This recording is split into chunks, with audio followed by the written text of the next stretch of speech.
হয়তো অন্য কাজের জন্য আসতে পারে। আর মানে মাদ্রাসা ব্যাকগ্রাউন্ড মানে কি, তার ব্যাচেলর মাদ্রাসায় ছিল নাকি? ব্যাচেলর, এটা তো হচ্ছে কি, আমি অবশ্যই যে আমাদের সাথে আছেন আপনার ব্যাচেলর কি মাদ্রাসা থেকে করছেন কিনা এটা জানাইলে খুব ভালো হয়। আরেকটা জিনিস, জোকস অ্যাপার্ট, আমরা সিরিয়াস কোয়েশ্চেনের দিকে যদি যাই আর একটু, যে আপনার যে কারেন্ট ওয়ার্কিং এনভায়রনমেন্ট বা ওয়ার্ক স্টুডেন্টের এনভায়রনমেন্ট আপনার সব থেকে কঠিন কী ছিল অ্যাডাপ্ট করা? কারণ আপনি বাংলাদেশে 4.5 বছর কাজ করে আসছেন, সেখান থেকে এখানকার ওয়ার্কিং এনভায়রনমেন্টে মানে কি চেঞ্জ পাইছেন এবং অ্যাডাপ্টেশনে কোনো প্রবলেম হয়েছে কিনা? আম, এখানে ওয়ার্কিং এনভায়রনমেন্ট আসলে খুবই ইজি গোয়িং, আমি বলবো।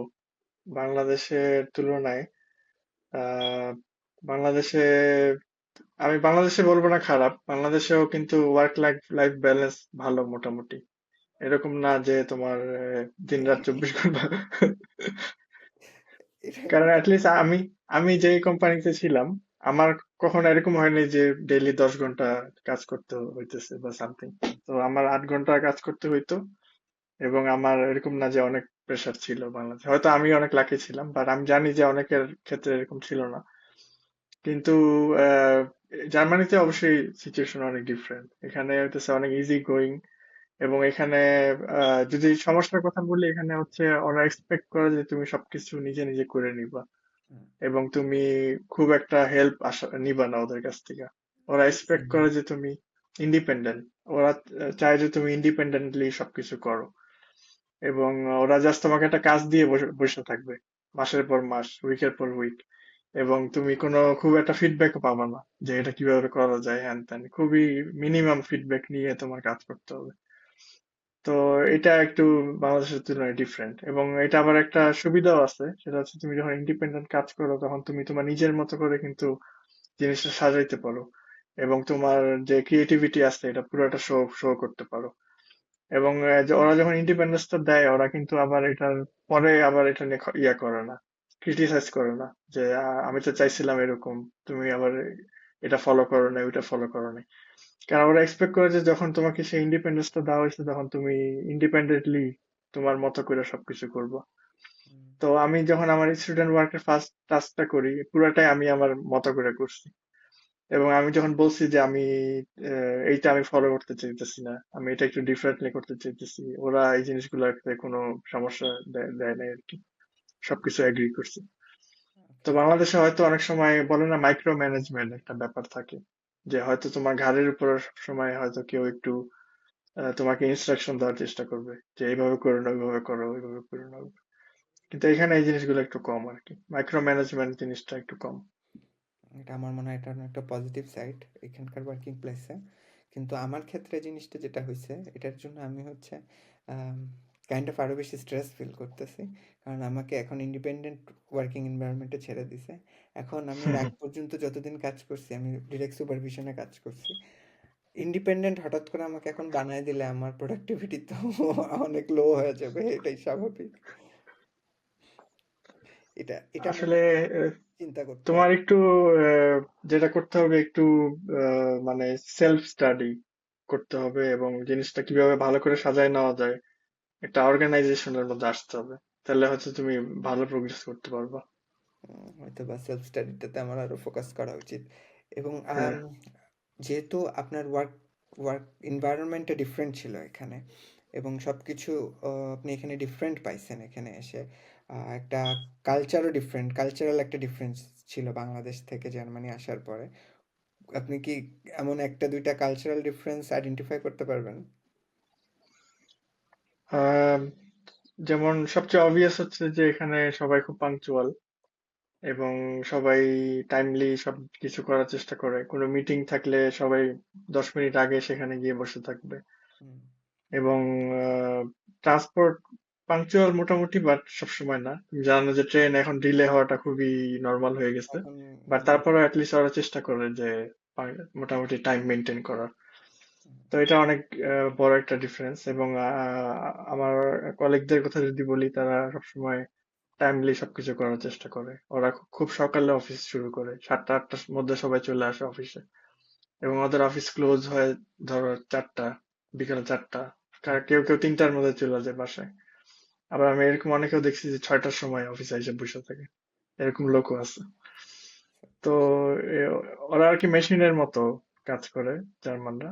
তো এখন ওদের সাথে থাকতে থাকতে আমরাও অনেকটা মেশিনের মতো হয়ে যাই আর কি। মানে কি বলতে চাচ্ছেন আপনি এখন জার্মান কালচার থেকে পাংচুয়ালিটি এবং এই যে ওয়ার্ক লাইক এ মেশিন এই দুটো জিনিস অ্যাডাপ্ট করছেন? হ্যাঁ, বলতে পারো। আমিও চেষ্টা করি পাংচুয়াল থাকার সবসময়। এই আমাদের সাথে আছেন রবিউল। উনি একটা প্রশ্ন করছেন কালচারালের সাথে রিলেটেড। সেটা হচ্ছে জার্মানিতে কি হালাল লাইফ মেনটেন করা যাবে?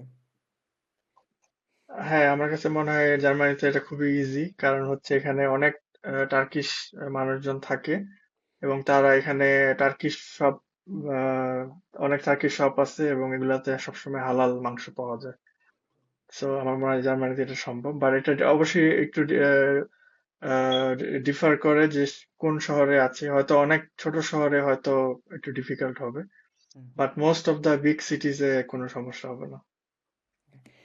আমি আমার পরের প্রশ্নে যেতে চাই, যেটা আমার জানার আগ্রহ আর কি। কারণ ইলেকট্রিক্যাল ব্যাকগ্রাউন্ড থেকে এখন যদি বাংলাদেশের কিছু কোনো স্টুডেন্ট জার্মানি আসার প্ল্যান করতে চায়, তাদের জন্য সবথেকে বড় বাধাটাই হচ্ছে 3 বছরের একটা ওয়েটিং পিরিয়ড। একটা হিউজ জার্মানিতে আসার জন্য অনেক দিন অপেক্ষা করতে হয়। সো স্টিল যদি কেউ আর্লি প্ল্যান করে যে তারা জার্মানি আসবে এবং এখানে ক্যারিয়ার বিল্ড করবে, তারা আর্লি এই অ্যাপয়েন্টমেন্টগুলো নিয়ে তারা হচ্ছে প্রিপারেশনটা নিতে পারে। সো তাদের জন্য আপনার কি অ্যাডভাইস থাকবে? তাদের আসলে কিসের উপরে ফোকাস করা উচিত? তাদেরকে আমি বলবো অন্য দেশের উপর ফোকাস করা উচিত।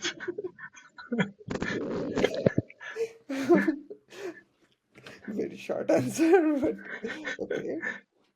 এটা কেন? জার্মান জার্মানিতে কি বর্তমান ইলেকট্রিক্যালের কোনো আম ফিউচার কি ভালো না? আপনার আপনার কি মনে হয়? আমার কাছে মনে হয় যে 3 বছর সময় নষ্ট না করে সে যদি এই সময়টাতে অন্য দেশে ট্রাই করে, তাহলে সেখানে সে হয়তো আরো ভালো কিছু করতে পারবে, স্পেশালি ইংলিশ স্পিকিং দেশগুলোতে যদি ট্রাই করে। হুম। এবং এই সময়টাতে বসে না থেকে অন্য কিছু করার আহ, কথা বলবো আমি মূলত। কারণ জার্মানি পৃথিবীর একমাত্র দেশ না, এটা এমন না যে এখানেই সব সাকসেস বা সব টাকা পয়সা সবকিছু এখানে, কিন্তু মানুষের সময়টা অনেক ইম্পর্টেন্ট। 3 বছর কেউ যদি বসে থাকে জার্মানির জন্য, তাহলে কিন্তু ওই 3 বছর তার লাইফ থেকে চলে গেল, এবং এটা আর কখনো ফেরত আসবে না।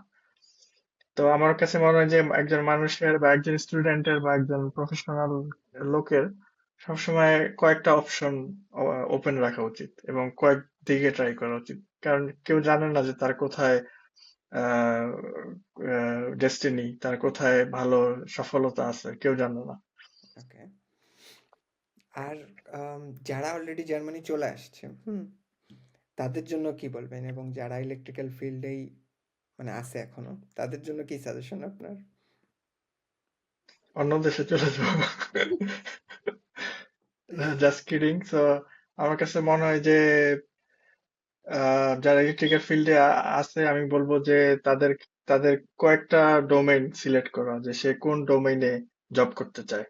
এবং এই ডোমেইন গুলো একটা সার্টেন ডোমেইনে এখন সীমাবদ্ধ রাখলে একটু ডিফিকাল্ট হবে জব এই পাওয়াটা। ডোমেইনগুলা কি কি? কয়েকটা যদি একটু এক্সাম্পল দেন। যেমন আমি যদি ইলেকট্রনিক্স এর কথা বলি, এখানে ডিজিটাল ডিজাইনিং এর ডোমেইন আছে, অ্যানালগ ডিজাইনিং এর ডোমেইন আছে, তারপরে পিসিবি ডিজাইনিং হার্ডওয়্যার এগুলোর ডোমেইন আছে।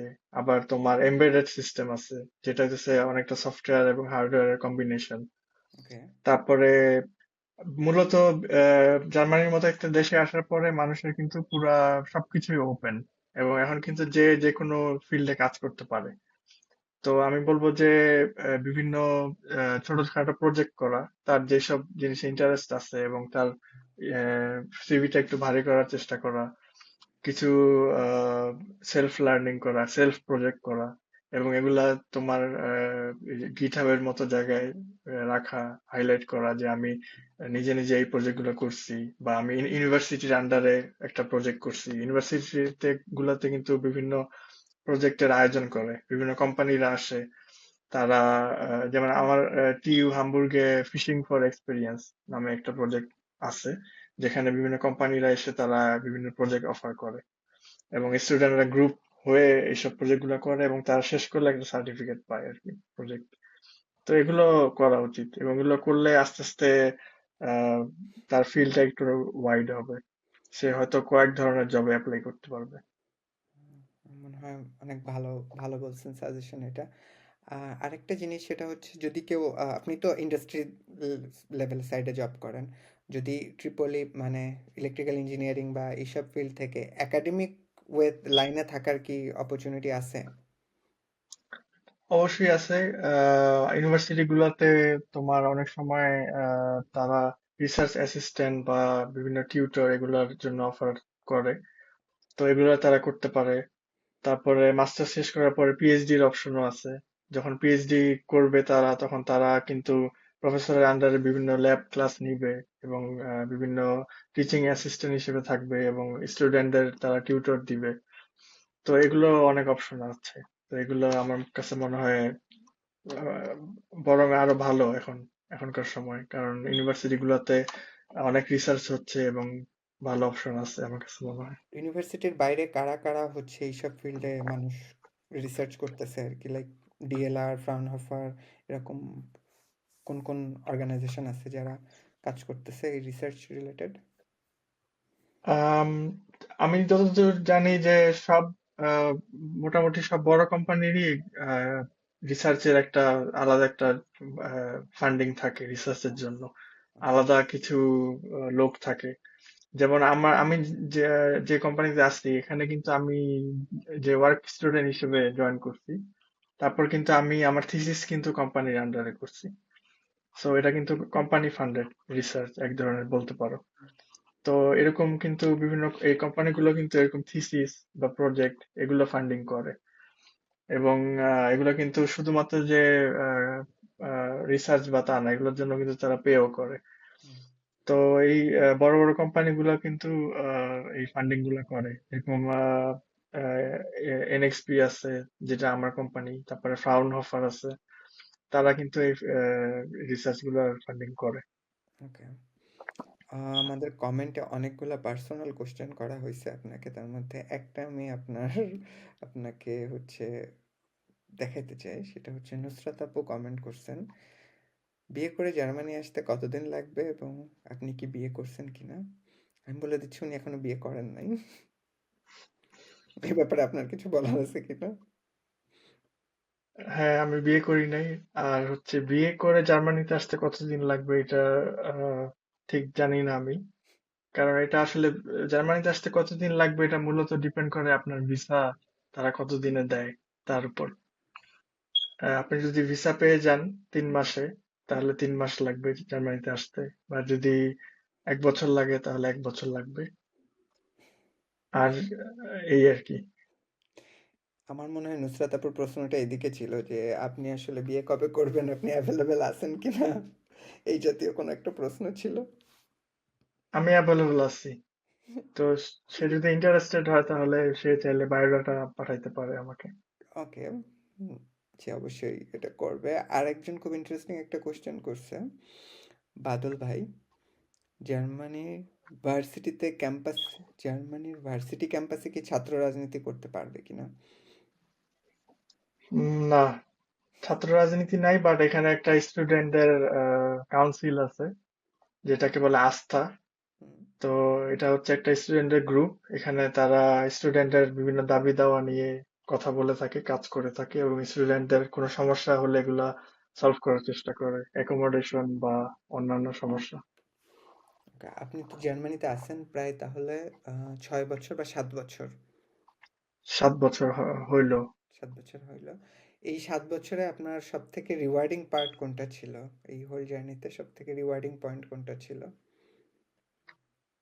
সবচেয়ে রিওয়ার্ডিং আমি বলবো আমার আহ, যে কোম্পানিতে আমি আছি এখানে ফুল টাইম পর্যন্ত আসার যে জার্নিটা, এটা সবচেয়ে রিওয়ার্ডিং ছিল। বিশেষ করে আমি যখন থিসিস করতেছিলাম ওই সময় আমি মানে আমি মনে মনে চিন্তা করে রাখছিলাম যে আমি কোম্পানিকে বলবো ফুল টাইম অফার করার জন্য। আমি একটা প্ল্যান করে রাখছিলাম যে যখন আমি একটু ভালো প্রোগ্রেস করব, হুম। যখন আমি মিড টার্ম একটা প্রেজেন্টেশন দেখাইতে পারবো যে আমি একটা ভালো কিছু করছি, তখন আমি তাদেরকে বলবো যে এখন আমাকে ফুল টাইমের অফার করো বা কোনো অপরচুনিটি আছে কিনা। কিন্তু আমি না অনেক লাকি ছিলাম যে আমি করার আগে তারা আমাকে ফুল টাইমে অফার করছে। তো আমি বলবো যে এটা আমার জন্য অনেক বড় একটা সুখের রিওয়ার্ডিং। ঘটনা, রিওয়ার্ডিং। ওকে, অবশ্যই আমার কাছে শুনেই মনে হয়েছে যেটা অবশ্যই একটা রিওয়ার্ডিং পার্ট।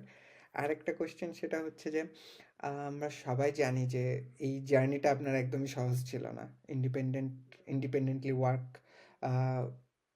খুঁজে বের করা সলিউশন বা মানে একাডেমিক লাইফ, এগুলো সব কিছু মিলাই জার্নিটা তো কঠিন ছিল না। কোনো একটা হ্যাবিট বা উম, কি আপনাকে, কোনো হবি কোনটা আপনাকে মোটিভেটেড রাখছে এই জার্নিটাতে? হবির কথা বলতে আমি অনেক গেমস খেলি, কম্পিউটার গেমস। কিন্তু আমার আমি বলবো না এটা এটা জাস্ট আমার স্ট্রেস কমানোর জন্য আমি গেম খেলি।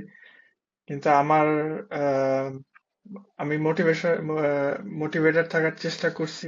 মূলত আমি বললাম না যে আমার এই সাবজেক্ট ছিল আমার প্যাশন। হুম। তো এই প্যাশনটাই আসলে আমাকে মোটিভেটেড রাখছে। এবং আমি প্রচুর সেলফ স্টাডি করছি যখন আমি বেকার ছিলাম, বেসিক্যালি স্টুডেন্ট ওয়ার্ক পাওয়ার আগ পর্যন্ত। আমি আমার স্টাডিটাকে আমার জব বানাই নিয়েছিলাম। আমি 9টা থেকে 5টা এই টাইমটাতে আমি স্টাডি করতাম, এবং তারপরে আমি রেস্ট বা যা করার করতাম। তো তখন আমার কাছে যতদিন বেকার ছিলাম আর কি, তখন আমি অফিসের মতো করে পড়াশোনাটা করতাম। তো আমার কাছে মনে হচ্ছে যে এটা আমাকে অনেক হেল্প করছে। এবং এটা আমি ওই সময়, এবং কোভিড এর সময় তুমি জানো যে কোনো ক্লাস হইতো না, আমরা সবাই সারাদিন ঘরে বসে থাকতাম। তো এই সময় আমি নিজে নিজে একটা 9টা 5টা জব বানিয়ে নিছি, যে 9টা থেকে 5টা আমি বিভিন্ন জিনিস নিয়ে পড়াশোনা করব। এবং পড়াশোনা মানে এই না যে তোমার লেকচার নোটস এগুলা বের করে প্রফেসরদের প্রেজেন্টেশন এগুলা দেখতে হবে, ব্যাপারটা এরকম না। তুমি ইউটিউবেও পড়াশোনা করতে পারো, ইউডিমিতেও পড়াশোনা করতে পারো। এবং এগুলা অনেক ক্ষেত্রে আমি বলবো যে আরো বেশি এফেক্টিভ। কারণ হচ্ছে যে তুমি যখন এগুলোতে কিন্তু অনেক প্রিলিমিনারি স্টেজ থেকে শেখায়, অনেক বেসিক থেকে। হুম। তো তুমি যখন এগুলা ছোটখাটো জিনিস নিয়ে সার্চ করতে থাকবা ইউটিউবে বা ইউডিমিতে বা গুগলে, তখন তোমার এই ছোটখাটো জিনিসগুলো অনেক ক্লিয়ার হবে, বেসিকটা অনেক ক্লিয়ার হবে। এবং এটাই সবচেয়ে বেশি ইম্পর্টেন্ট, বেসিকটা ক্লিয়ার করা। তো আমি বলবো সবাইকে আহ, এই বিষয়ে আরো এভাবে আর কি তারা একটা প্ল্যান করে নিতে পারে বেসিকটা ক্লিয়ার আমার করার মনে জন্য। হয় একটু সাম এভরিথিং আপ, আমার মনে হয় আপনাকে মোটিভেটেড রাখছে হচ্ছে একটা রুটিন ওয়ার্ক লাইফ এবং হ্যাঁ, নিজের পছন্দের জায়গায় আহ, কাজ করতে পারার যে প্যাশনটা বা যে মোটিভেশনটা ছিল আপনার, সেখানে টিকে থাকার জন্যই হচ্ছে আপনি নিজেকে মোটিভেটেড রাখতে হ্যাঁ, পারছেন। হ্যাঁ, সো যদি আপনার জায়গা থেকে আপনি ফিউচারের যারা এই ফিল্ডে আসতে চাবে তাদের জন্য যদি one golden piece of advice দিতে চান, সেটা কি হবে? বলবেন না যে জার্মানি আইসো না। আমি বলবো যে সবাইকে যার যার ইন্টারেস্ট গুলা খুঁজে বের করার চেষ্টা করা, বা সেটা একাডেমিক লাইনে হোক বা কোনো ক্রিয়েটিভ লাইনে হোক। আহ কার কোন লাইনে ইন্টারেস্ট আছে এটা খুঁজে বের করার চেষ্টা করা, এবং এই যেই লাইনে ইন্টারেস্ট আছে সেই বিষয়ে সবসময় পড়াশোনা করা। এবং যদি এরকম হয় যে সে যেই লাইনে জব করতেছে সেটা তার ইন্টারেস্ট না, ঠিক আছে, তারপর আমি বলবো যে জব, এখন তো জব করাই লাগবে, জব না করে তো থাকা সম্ভব না, তাই না? হুম। সে অবশ্যই সেটা কন্টিনিউ করবে, কিন্তু এট দ্য সেম টাইম তার যে ইন্টারেস্ট এই বিষয়ে সে ইন্টারেস্ট গুলো ফাইন্ড আউট করার চেষ্টা করবে এবং সেটাকে আরো ট্রেন করার চেষ্টা করবে। এবং এক সময় কিন্তু সে অবশ্যই তার যে বিষয়ে প্যাশন আছে সে লক্ষ্যে পৌঁছাতে পারবে। এবং তুমি দেখবা যে অনেক মানুষ এরকম আছে, তারা হয়তো কোনো একটা সার্টেন লাইনে কাজ করা শুরু করে, কোন একটা সার্টেন জবে শুরু করে, কেউ হয়তো এআই ইঞ্জিনিয়ার হয়, কেউ সামথিং সামথিং ইত্যাদি হয়। এবং একটা সেই লাইনে 5 বছর 6 বছর জব করার পরেও কিন্তু সে ওটা ছেড়ে তার প্যাশন ফলো করা শুরু করে, এরকম অনেক এক্সাম্পল আছে, হুম। তাই না? তো এবং সে যখন তার প্যাশনটা ফলো করা শুরু করে তখন কিন্তু সে অনেক ভালো করে, দেখা যায় তার ইয়াতে, এবং সে অনেক হ্যাপি থাকে। হুম। তো আমি বলবো যে সবাইকে তার প্যাশন এবং ইন্টারেস্ট গুলা খুঁজে বের করার চেষ্টা করা এবং সেভাবে নিজেকে প্রস্তুত করা বা ট্রেন করা, তাহলে সে অনেক হ্যাপি থাকতে পারবে। আমার মনে হয় খুব সুন্দর করে খুব সুন্দর করে গুছায় বলছেন ব্যাপারটা। আরেকটা যেটা আমি জানতে চাই, আমি যেটা ফেস করছি জার্মানিতে উইন্টার ডিপ্রেশন বা ওয়েদার রিলেটেড অনেক ধরনের ডিপ্রেশন কাজ করে আমাদের ভিতরে, কারণ এখানে লাইফ অনেক লোনলি বা এই ধরনের কোনো কিছু, এই ধরনের কোনো হুম, আম, আপনি কিভাবে ডিল করেন এই জিনিসগুলোকে? আমি অনেক ভিটামিন ডি খাই। এটা কি আর কোনো হচ্ছে, আপনার ডিপ্রেশনকে দূরে রাখে? হ্যাঁ, আমি সবাইকে বলবো ভিটামিন ডি খাইতে, এবং এটা খুবই ইম্পর্টেন্ট বিশেষ করে আমাদের জন্য, কারণ আমরা যেই লোকেশন থেকে আসছি এখানে অনেক সানলাইট আমরা পাই, হুম। কিন্তু জার্মানিতে আসার পরে এখানে কোনো সান নাই, সবসময় ক্লাউডি থাকে। তো এই কারণে আমাদের ভিটামিন ডি এর অভাব হয় শরীরে অনেক।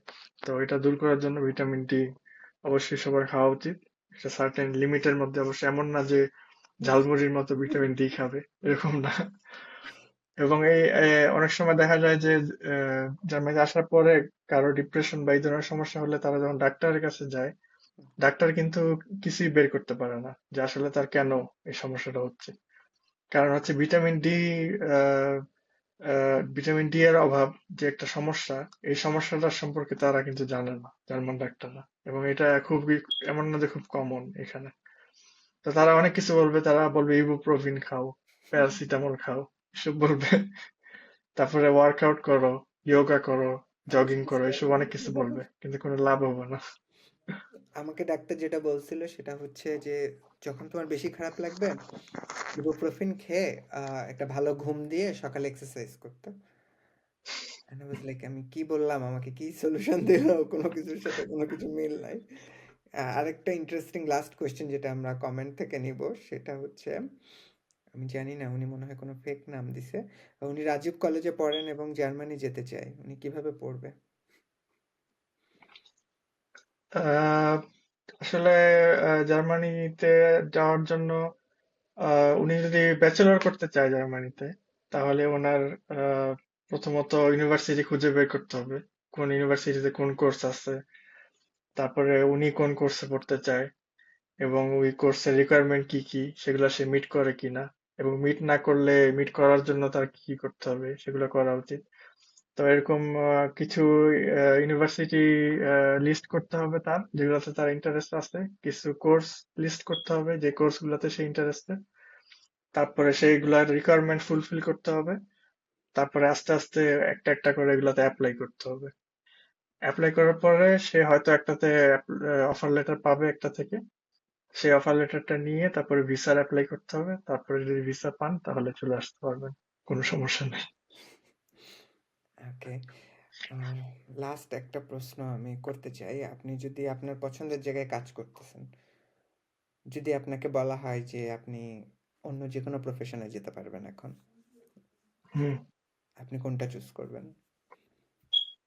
লাইক হবি, প্যাশন, অন্য কোনো? আমি হয়তো আইদার ফিল্ম মেকার অথবা স্ট্রিমার, ভিডিও গেম স্ট্রিমার, এই দুটো একটা হইতাম। আমার আশা করব যে আপনি প্যারালি, যেহেতু একটা চালাইতে পারছেন এক সময় 9 to 5, আমি আশা করব যে আপনি ফিল্ম মেকিংয়েও অনেক আগায় যাবেন এবং একসময় আমরা আপনার ফিল্ম দেখব। আজকে আমাদের তোমাকে নিব আমি ফিল্মে একটা রোলে, অবশ্যই আমি নায়কের ছোট ভাই হিসেবে। অবশ্যই আমি পারফেক্ট পারফেক্ট ফর নায়কের ছোট ভাই। আমরা একটা অবশ্যই এটা বানাবো এবং আমি খুবই ইন্টারেস্টেড নায়কের ছোট ভাই হইতে। নায়ক কি আপনি হবেন? আহ হতে পারে। দেখি, হইতেও পারে। নিজের ফিল্মে নিজে নায়ক হইলে এটা একটু কেমন দেখায় না। খারাপ দেখাবে। আচ্ছা হ্যাঁ। ঠিক আছে, আমরা নায়ক পরে সিলেক্ট করব, নায়কের ছোট ভাই হিসেবে আমি কনফার্ম। আমি খুবই ইন্টারেস্টেড এবং এটার সাথে হচ্ছে আমাদের আজকের এপিসোডের পডকাস্টে আমরা আজকে এখানে সমাপ্তি করব। এবং থ্যাংক ইউ আকাশ ভাই আপনাকে এত সময় দেওয়ার জন্য। আমাদের প্ল্যান ছিল 20 মিনিট বা 30 মিনিট, আমরা অলরেডি 50 মিনিট কথা বলে ফেলছি। সো আমাদের এই কথা বলার আজকের মেইন যে সাম আপ যে পয়েন্টটা ছিল, বর্তমানে ইলেকট্রিক্যাল ইঞ্জিনিয়ারিং ফিল্ডের জব মার্কেট জার্মানিতে ভালো না হইলেও আগামীতে যেহেতু অনেকগুলো বড় কোম্পানি আছে, খুব দ্রুতই সামনে অনেক জব ওপেনিংস আসবে। সো স্কিল ডেভেলপমেন্টে এবং স্কিলগুলোকে কীভাবে শো অফ করা যায় সিভিতে, এবং লিঙ্কডইনে অথবা অন্যান্য জায়গাগুলোতে সেই জায়গাগুলোতে ফোকাস করতে হবে এবং একটা রুটিন লাইফে সামহাও আমাদেরকে অ্যাডাপ্ট করতে হবে যাতে আমরা সেই কাজগুলা করতে পারি, like routine life, hmm, 9 to 5 জবের মতো করে স্টাডি বা সেলফ স্টাডিতে ফোকাস করতে হবে। এটা একটা খুব রিল দেখা বন্ধ করতে হবে, হ্যাঁ ইনস্টাগ্রাম রিল। হ্যাঁ রিল দেখা বন্ধ করতে হবে, যদিও হয়তো বা এটা যারা দেখবে তারা এই রিলেই দেখবে। আশা করতেছি। এবং তারা এটা দেখে এরপর বন্ধ করে দিবে আর কি। হ্যাঁ, এটাই এটাই দেখা যেন লাস্ট রিল লাস্ট হয় তার। রিল হবে। এটাই আমরাও আশা করব যে লাস্ট রিল যেন হয় এটা, এবং এরপরে তারা সেলফ স্টাডিতে মনোযোগ দিবে। সো আমাদের ব্রেন ব্রিজ গ্লোবাল প্ল্যাটফর্মটার যেই মোটিভটা সেটা হচ্ছে ইন্টারন্যাশনালি বাংলাদেশের যারা যেখানে আছে, যে বিভিন্ন ফিল্ডে কাজ করতেছে, তাদের সাথে একটা কানেক্টিভিটি তৈরি করা, তাদেরকে সামহাও একটা কমন গ্রাউন্ডে আনা এবং তাদের এক্সপার্ট নলেজ বা ডোমেন নলেজগুলো শেয়ার করা। ইন দ্য মিন টাইম যারা এই জব ফিল্ডগুলা বা ক্যারিয়ার বিল্ড আপের দিকে আগাবে, তারা যাতে এই নলেজগুলো থেকে কিছুটা হলেও বেনিফিটেড হয়। এবং যে কোনো কোশ্চেন যদি কারোর থাকে, ট্রিপলি বা যারা বাংলাদেশে ট্রিপলি পড়তেছে অথবা ইলেকট্রিক্যাল অন্যান্য যে আরও কোর্সগুলো আছে সেগুলো পড়তেছে, সেখান থেকে যদি কারোর কোনো কোশ্চেন থাকে জার্মানি রিলেটেড, আমাদেরকে অবশ্যই আমাদের সাথে যোগাযোগ করতে পারেন আমাদের ফেসবুক, ইনস্টা এবং ইউটিউবের মাধ্যমে, অথবা আমাদেরকে আপনারা ইমেল করতে পারেন। সব কিছু আমাদের পেজে দেওয়া আছে। সো যে কোনো কোশ্চেন বা যে কোনো কোয়েরি থাকলে আমরা সেগুলো চেষ্টা করব, এবং মডেল আকাশ ভাইও চেষ্টা করবে যদি তার ফিল্ড রিলেটেড কোয়েরি হয় তাহলে সে অ্যান্সার করার। এবং তার থেকে আপনারা জার্মানি সম্পর্কে আরও অনেক বেশি জানতে পারবেন যদি আপনাদের প্রয়োজন হয়। Thank you everyone for staying with us. See you in our next episode.